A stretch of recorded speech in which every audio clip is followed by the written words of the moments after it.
Namaste, namaskaram, vanakkam, namo namaha. Hide, display, or understand. These simple words can contain three entire worlds. At first glance, they appear to describe three attitudes towards the physical body. One person covers it, another exhibits it, and a third attempts to comprehend it. But beneath these outward behaviors lie deeper psychological structures involving shame, repression, desire, identity, social control, consumerism, religion, and perhaps a search for wholeness. These three words may therefore be understood not merely as physical actions, but as three possible orientations toward our embodied human existence. Hiding treats the body as a danger. Display may treat the body as an identity or commodity. Understanding, however, treats the body as a meaningful but limited dimension of the entire person. The first fears the body, the second glorifies it, the third places it in proper relationship with mind, ethics, society, spirit, and the deeper self, which Hindus call the Atmana. Let's look at the psychology of shame and repression. The first panel there obviously says it all. The command to hide the body often presents itself as morality. Yet psychologically, it may originate in fear, a fear of sexuality, instinct, pleasure, spontaneity, nature, and the unpredictable dimensions of embodied life. The body becomes something to monitor. Is the dance too sensual? Are the legs exposed? Is the clothing too revealing? Is pleasure itself suspicious? When the body is placed under constant surveillance, modesty can cease to be an intelligent personal virtue and become an instrument of anxiety and control. What a flip, huh? From the indigenous people who enjoyed the climate to wearing black pants, a white shirt, a tie, and criticizing now those of perhaps an opposite race that are just being natural. There's an important distinction, however, between modesty, freely chosen, and shame, externally imposed, generally by religion. Modesty may arise from dignity, cultural belonging, sacred intention, and, of course, situational appropriateness, and a respect for oneself and others. Shame, however, communicates something more corrosive. Quote unquote, there's something wrong with you simply because you possess a body. Once internalized, this message can survive long after the original authority has disappeared. The colonizers. The missionary leaves, but the missionary's judgment remains. The colonized person begins policing himself and others. The result is not merely covering up the skin, it's a divided psyche. The individual learns to separate respectable identity from natural impulse. Instincts that cannot be acknowledged openly are pushed underground, and we know what happens then. Feelings do not necessarily disappear because they are condemned. They may instead become secretive, compulsive, distorted, or projected onto others. All too common. This is one reason excessively repressed cultures can become strangely preoccupied with the very things they publicly denounce. Priests are not exempt from this. What is forbidden does not cease to occupy the mind. It may occupy it even more. How ironic.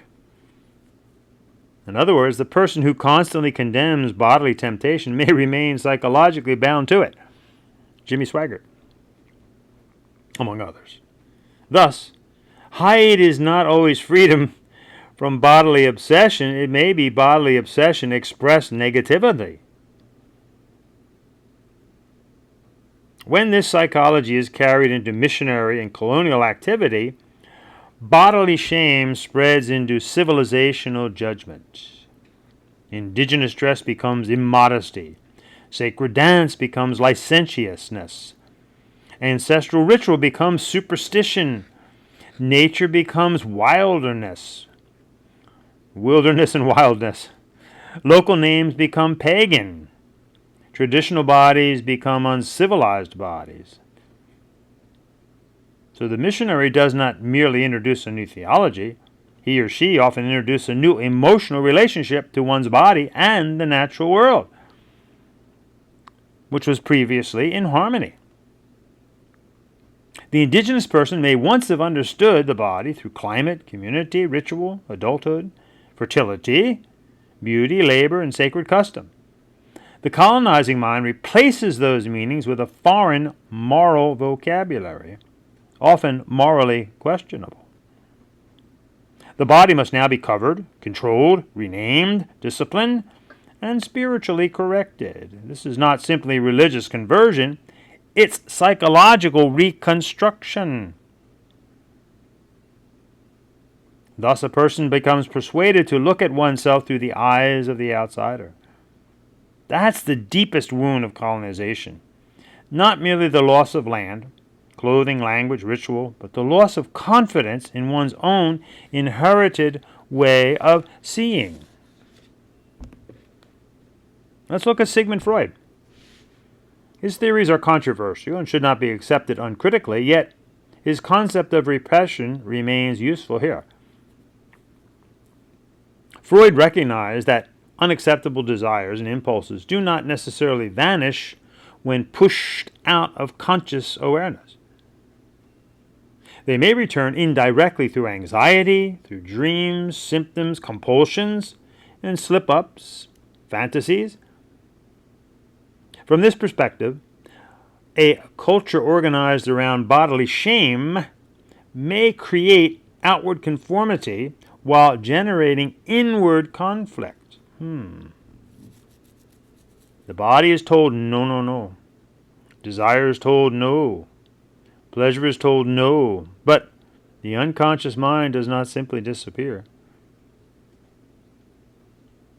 A severe moral authority may become internalized as what Freud called the superego, the judging part of the psyche that produces guilt, self-criticism, and fear of transgression.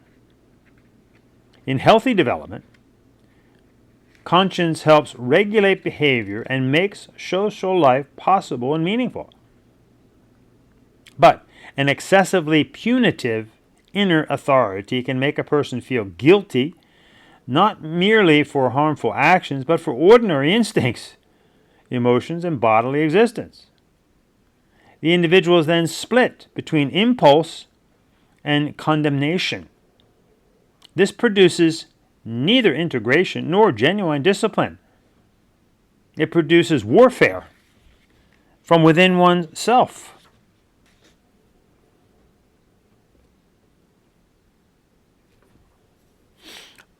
Let's go from self-expression to self-surveillance.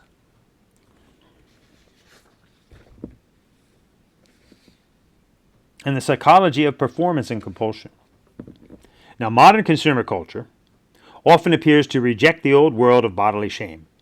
The body is no longer hidden. It's photographed, exercised, sculpted, modified, sexualized, branded, advertised, monetized, and publicly displayed, the other extreme. At first, this may look like liberation. The person is no longer ashamed. The body is celebrated, but celebration can become another form of captivity. The body now has to perform. It must be attractive enough, flexible enough, muscular enough, youthful enough, desirable enough, marketable enough. In the world of display, the body becomes a resume. It announces health, status, discipline, sexuality, success, desirability, and social value. The individual no longer asks, "How do I feel?" He or she asks, how do I look? How many people are watching? How many approve? How does my body compare? Can my appearance be converted into attention, influence, status, income? This is not the repression of the body, it's the consumeralization of the body. The body now becomes a product. Just look at Facebook and all the quote-unquote yogis, yoginis. Huh? The body becomes an advertisement, currency, a brand. The apparent freedom of display can conceal a new form of surveillance. In the older moral culture, quote-unquote, the authority figure watched the body. In the modern image culture, the individual watches oneself. The Miro, camera, fitness tracker, follower counter, comment section, and cosmetic consultation become instruments of judgment. The person becomes both performer and audience, commodity and advertiser, body and brand manager. Now, the old question may have been, was I sinful? Now, the new question is, am I desirable? From one extreme to the other. Sada lulahara. Both questions can place a person's worth where? Outside of oneself. One seeks approval from religious authority. Now the other seeks approval from the market, the crowd, the algorithm, or the gaze of strangers. Careful of that one. The costume changes, but dependence remains. The body naturally contributes to identity. We experience life through it. Age, sex, health, ability, appearance, sensation, physical presence, these all shape our relationship with the world. The problem enters when embodied identity becomes total identity. A young person repeatedly exposed to idealized bodies may gradually conclude that physical appearance is not one aspect of selfhood, but the primary measure of it. Beauty now becomes goodness. Fitness becomes superiority. Youth becomes relevance. Visibility becomes existence. The individual begins constructing a self around how the body is perceived. This can create a fragile identity because the body, of course, inevitably changes. We know this. It ages, becomes ill, gains, loses weight, suffers injury, and eventually dies. Any identity founded entirely upon bodily admiration is therefore built upon a delusion. This does not mean that health, grooming, fitness, clothing, or beauty are wrong. The psychological issue here is proportion. Does a person care for the body or derive the entire worth from it? Does one enjoy beauty or become terrified of losing it? Does exercise serve life, or does life become subordinate to exercise? Does the body express the person, or does the person become an employee of the body's public image?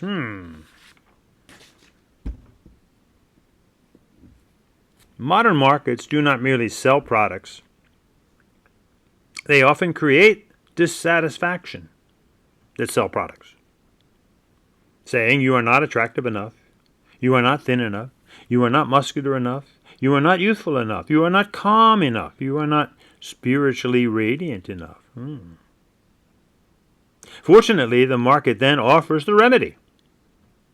A procedure, a program, a supplement, a membership, a retreat, a certification, a branded spirituality. Remember, the word spirit means incorporeal or not the body, so no body is spiritual. This commercial system therefore depends upon maintaining a carefully managed sense of inadequacy. Wow. The consumer must be improved continually, but never completely. Completion would threaten the market. Think of that one. The same pattern can enter modern yoga culture, can and does Yoga becomes associated with a particular body type. A wardrobe, $100, several $100 yoga pants, lifestyle, studio atmosphere, social identity, and photographic aesthetic. Advanced postures become proof of attainment. Flexibility becomes visible spirituality. Physical performance becomes mistaken for inner development. Even the language of transcendence, which means to climb, remember, not skip over, trans-value. This can be used to sell intensified self-absorption. The person purchases spiritual imagery while remaining trapped within their own appearance, with comparison and, of course, validation. This is why the over-glorification of the body may extend far beyond fitness culture. It can lead into cosmetic obsession and bankruptcy, luxury branding, sexual commodification, pornography, and prostitution. Red light districts and industries that convert human bodies into purchasable experiences. The oldest professions in the world, right? These phenomena are not identical, but they participate in a shared psychological danger. The person disappears, and the body becomes the object.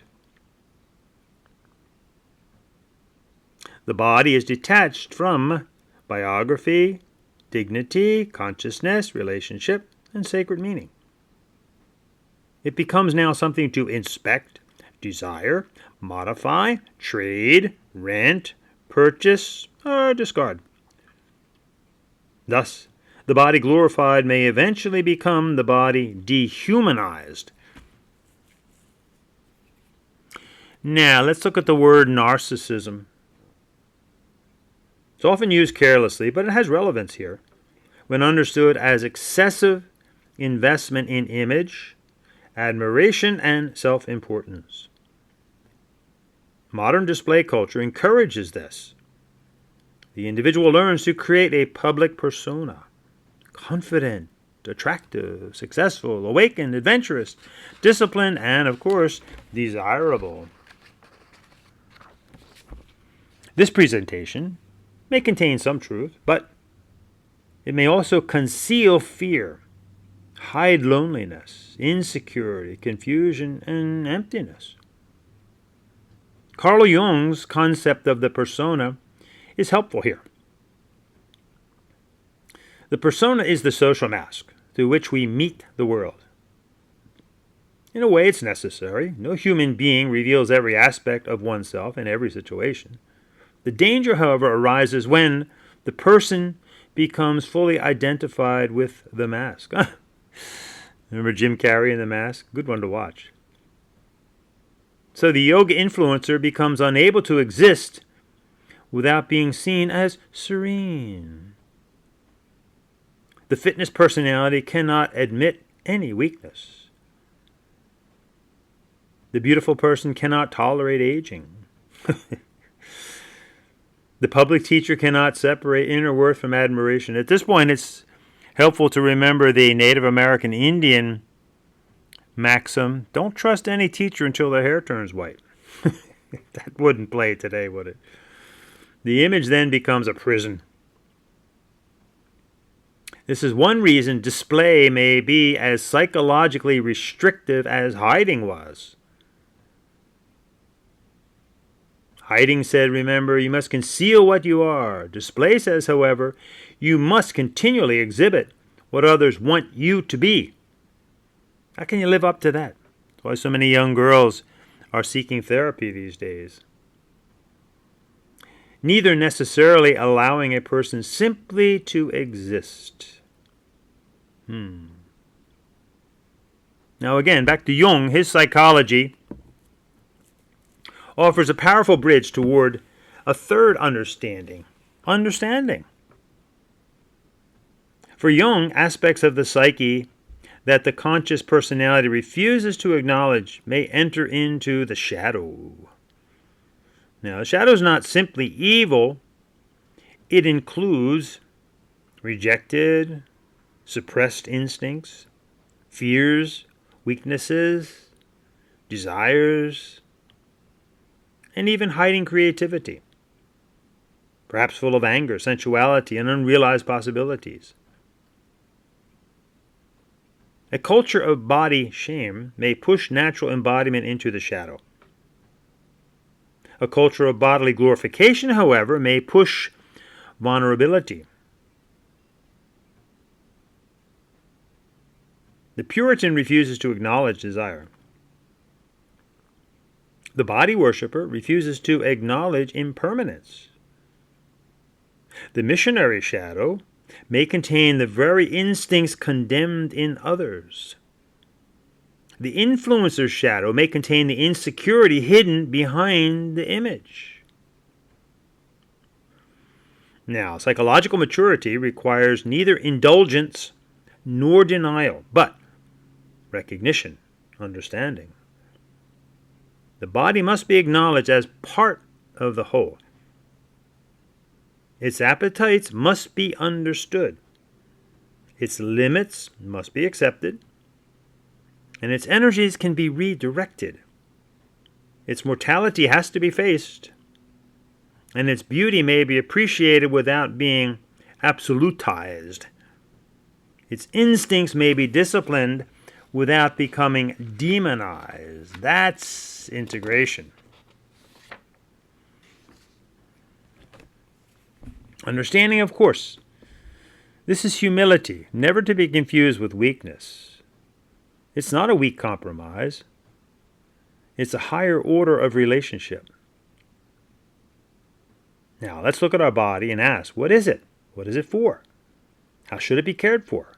What are its needs? What are its limits? How does it influence my mind? How does my mind influence it? How does bodily desire differ from compulsion? What is healthy pleasure? What is discipline? What is attachment? What remains when appearance changes? What is the relationship between the body and consciousness?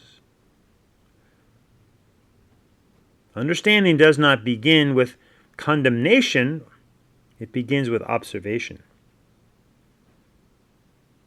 The body is neither your enemy nor your deity. It's a teacher. It's an instrument. It's an organism. It's a responsibility. It's a mystery, too. And, of course, a temporary dwelling. With it comes memory and habit. And it talks to us, in a sense, through pain, fatigue, hunger, pleasure, illness, tension, and vitality. It places us, if we're honest, within Bhume Mata, Mother Nature. It reminds us that we are not disembodied intellects. It also reminds us that physical life is impermanent. A balanced psychology, therefore, honors the body without reducing the human being to it. Atma Darshana Paramo Dharma, fellow Hindus. Discipline is something confused with repression. They are not the same. Repression refuses to see reality. Discipline sees clearly and then chooses wisely. Repression says this desire must not exist. Discipline says, the desire exists, but it need not rule me, govern me. Likewise, freedom is sometimes confused with indulgence. I remember my brother's high school graduating class, the girls were, we are sexy, we are free, we are the class of whatever, 73, 93.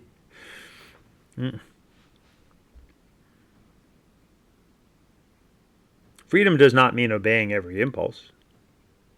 A person compelled to satisfy every urge isn't free. They're governed from within just as surely as the repressed person is governed from without. Healthy discipline serves a larger aim. Then one regulates food to preserve health. One regulates sexual activity to preserve dignity and relationship. One regulates speech to avoid cruelty. One regulates anger to prevent harm. One regulates consumption to avoid dependency. One regulates bodily practice so that fitness does not become vanity or injury. Unhealthy obsessions cause us to lose proportion. The balance that was meant initially to serve us begins consuming us. Exercise now becomes compulsion. Diet becomes a compulsion and an identity. Modesty may become surveillance. Religion may become punishment. And so-called yoga becomes performance. And beauty becomes terror of aging. Spirituality becomes branding. Healthy discipline, however, brings greater freedom, stability, compassion, self-knowledge. Unhealthy obsession narrows our consciousness. Now, religion can participate in the psychology of hide. It can intentionally shame, create fear of the body, condemn natural impulses, suppress inquiry, and turn moral authority into psychological domination. Religion becomes pathological when it teaches that ordinary embodiment is inherently corrupt, when it produces chronic guilt without transformation, when it concentrates authority in unquestionable leaders, projects denied impulses onto outsiders, uses fear to enforce conformity, substitutes obedience for true understanding, treats cultural difference as moral inferiority, requires the destruction of another people's identity, and becomes obsessed with sexuality while claiming to transcend it. In such cases, religion does not heal the divided person, it deepens the division. That's why many leave. The sacred now becomes associated with fear. The body becomes associated with shame. Authority now replaces conscience. Uniformity replaces a true unity. And conversion replaces deep understanding. The result may be externally disciplined, but inwardly, the fragmented human goes on. Yet, religion can also participate in understanding. At its best, religion places bodily life within a larger, moral, communal, ecological, and spiritual framework. We strive to care for the sick, feed the hungry, hospitality, compassion, restraint, gratitude, service, prayer, forgiveness, humility, reverence for life, preparation for physical death. Religion becomes integrated when it helps the person connect body, mind, relationship, ethics, society. The physical body is neither despised nor idolized. It becomes part of a meaningful life. Now, Hindu Dharma offers especially rich resources for understanding this embodied life without either condemning or absolutizing it. Hence, we say Tattvamasi Aham Brahmasmi Jyoti Shakti Ananda Shanti, love, light, and energy. This are we with emotions, mind, and body. Hindus can say embodiment is not inherently sinful. After all, the Hindus did create the Kama Sutra. And the world is not merely the devil's territory. Display. It can tell us that you are not merely the physical body. Flexibility, beauty, strength, and sensual appeal do not constitute realization. The body is an instrument of sadhana, not the final object of worship. For example, a veena, musical instrument, is precious, but music is not reducible to wood and a string. A temple is sacred, but the divine is not reducible to stone. The diya is honored, but light is not reducible to the lamp. Likewise, the body is to be honored, but consciousness is not reducible just to the body.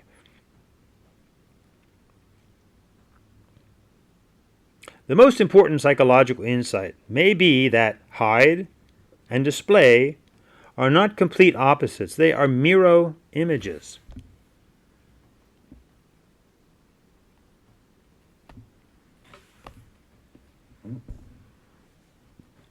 Both can be obsessed with a body. One monitors the body in order to conceal it. The other monitors the body in order to exhibit it. One fears the gaze. The other seeks the gaze.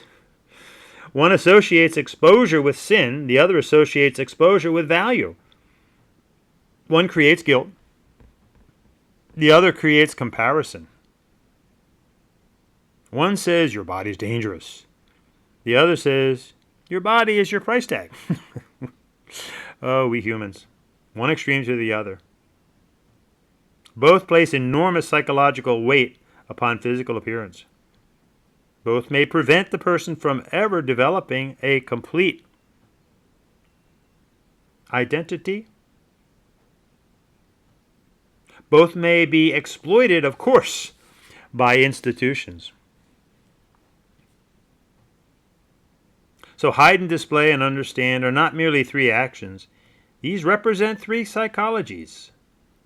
Hiding represses, display performs, but understanding integrates.